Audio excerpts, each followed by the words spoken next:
and today I was going to teach you a little bit about creating layers and playing with layers and masking and blending modes.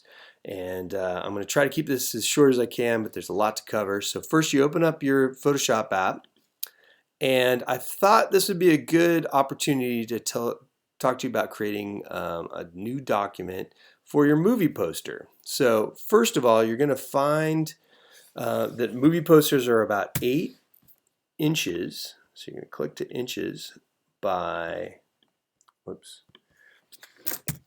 by 12 inches.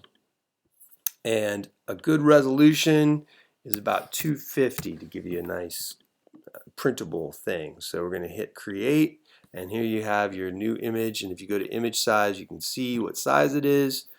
It's 8 by 12 by 250. Okay. So then we're going to bring some layers into this, and I've opened up these recently, so let's hit Brooklyn Bridge. And the best way to duplicate something is by going down to there. You can drag it into there, and that makes a copy.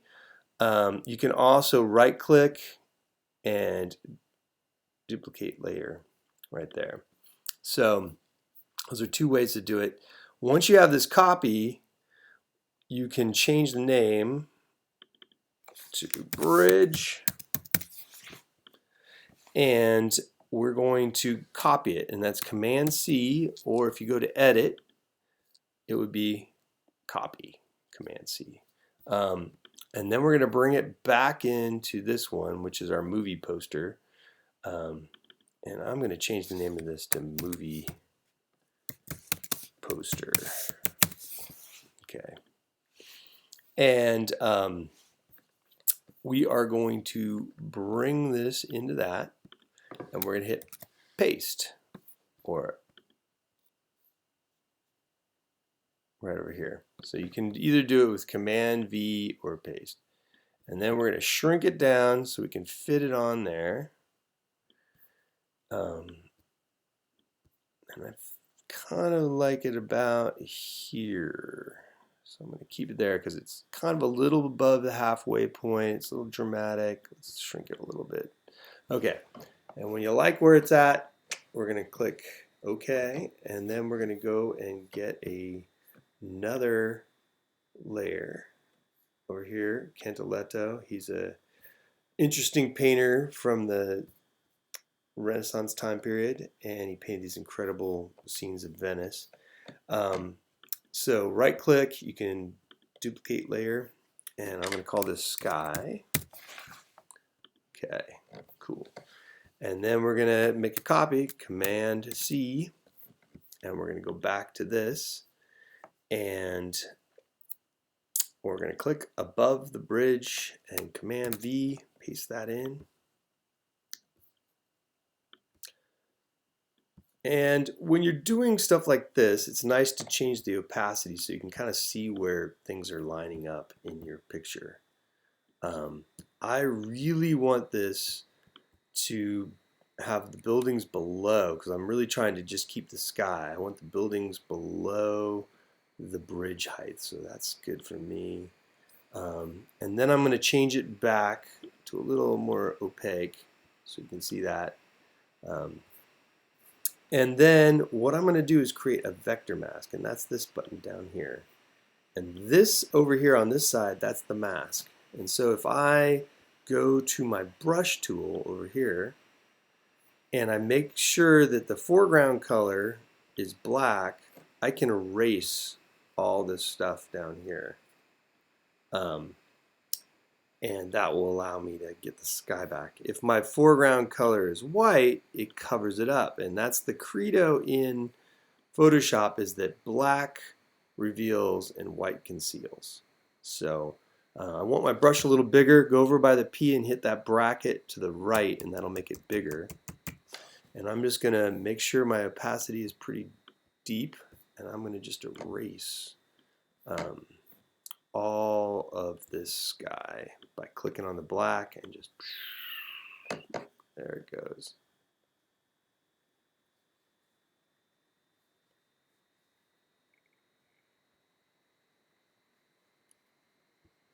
You can see there's some neat stuff happening with the light up there on the bridge. It's kind of cool. I could leave that. I can, you know, do something else with it. It's up to me. The beauty of the mask is I can always undo things. So I'm going to go to this bridge because if you zoom in, Command 0, you'll notice there's a line where the old photograph and the painting connected. So I'm going to zoom in even further by going Command plus and just really get close to that. And I want to get rid of that. So I'm going to go to the bridge and I'm going to click on another vector mask and I'm going to do the same thing I did with the photograph, with the painting. Get rid of all that stuff. And then what I'm going to do is get my brush a lot smaller by going on the left tool and getting it really down there and zooming in a little more by hitting Command plus and erasing more subtly here this part of the image. Okay, when I get that where I want it, good. Now, let's take a look around. See how the sky is coming through here? I can go back to my sky. Now, important thing to remember, and I've done this a lot of times, if you're clicked over here, it's going to do a whole other thing. You're going to actually be working on this part of your image. You just want to be working on the mask. So if you're ever confused why things aren't working, that could be the case. So we can go back to the sky and we're going to change our opacity down because I like how this kind of obscures this with the sky through it, but I don't want it totally obscured. So I'm going to just kind of erase it a little bit. Just get rid of that part right there, just a little. And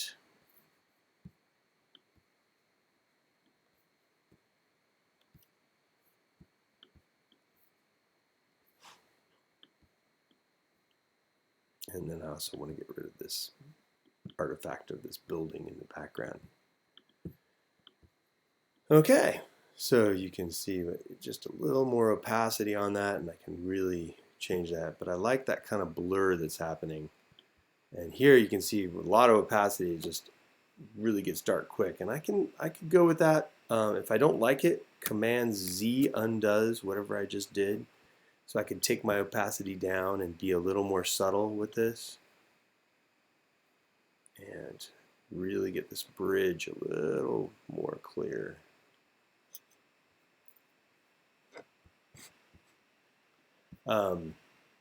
There's a lot to be said. It's almost like painting with how you play with the brush tool and the opacity. There's also in the brush tool the hardness. You can increase the hardness so you have a sharp edge or softness. A lot of this kind of stuff, it's nice to have the soft edge.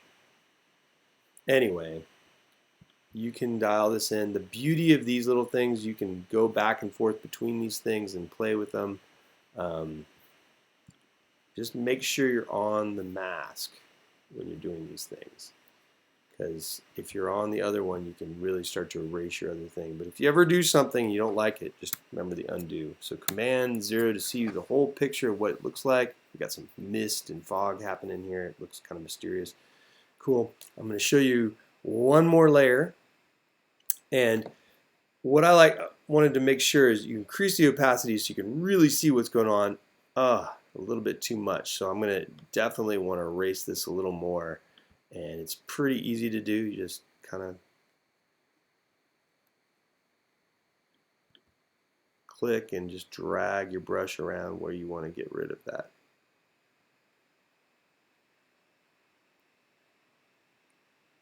There we go. It's better.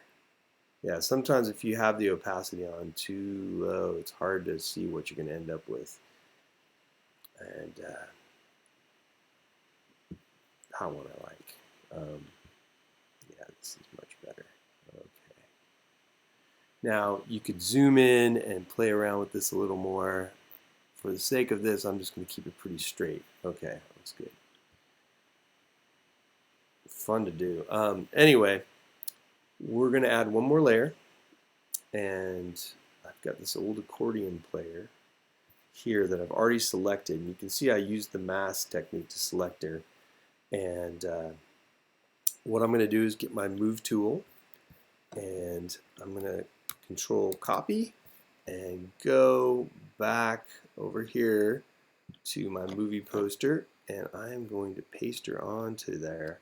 Control V, paste her onto there. And now, important thing to remember, whatever layer is on top is going to be in front of things. So if you put her back here underneath the sky, she's going to be obscured by where the sky is. If I pull her all the way down below the bridge, she'd be gone. So we're going to put her on top of the sky so we can see what she's doing. And I'm going to shrink her down a little bit. I want her giant, but I don't want her that giant. And I'm going to set her right down on top of the bridge and make sure she's sitting pretty good. And I'm going to pull her a little off center, just to kind of make it a little more composition. And I'm going to hit check mark because I kind of like where she's at. And I'm going to show you one last thing. This is called creating a clipping mask.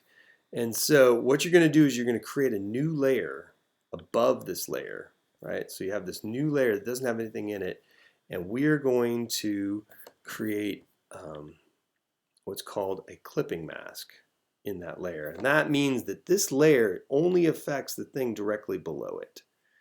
And in this case, I want a gradient or a solid color clipping mask.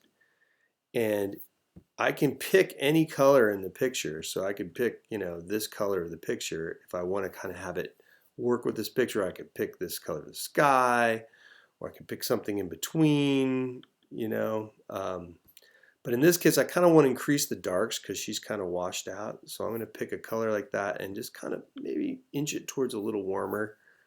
And say OK. And then what you can do, if you right click, you can go to blending options. And this is really a cool thing. So what you can do, you'll see if you look down here, you can change the blending mode. See how these different blending modes kind of change how she looks. And that might be just enough. A lot of times people use color because that kind of adjusts the color. But in this case, I'm going to leave it in normal and show you what happens when I adjust just the white side of things. See how it kind of just brings the white down? So once you get it kind of where you want it with the white, if you hit Option on your keyboard, you can break this apart and bring this higher or lower this way, right? Oops. Option, break apart, and it allows you to kind of darken her back down this way. So you can move this one where you want to keep the whites, and then this one. And this is a really good tool for, like, say if you wanted to darken something but didn't want it, super bright. So anyways, when you get it where you like it, this makes it look a lot more like the photograph, and we darkened in a lot of that stuff on her, so I'm like happy with that. And if you want to see, what it looks like without it, you can toggle last state, and you see, that's what it looks like without it. And so you can see what it looks like with it. And so that's a great tool to be able to play with. And I hope I've showed you some good things. Right now, you'd probably be starting to add the text. A great way to create text in a space, if you know the amount of space, is to create a box first for it, and then you can actually click and it will stay within your box. So my battery's getting low. I'm going to close out. Hope I've helped you, and we'll talk again soon. Okay.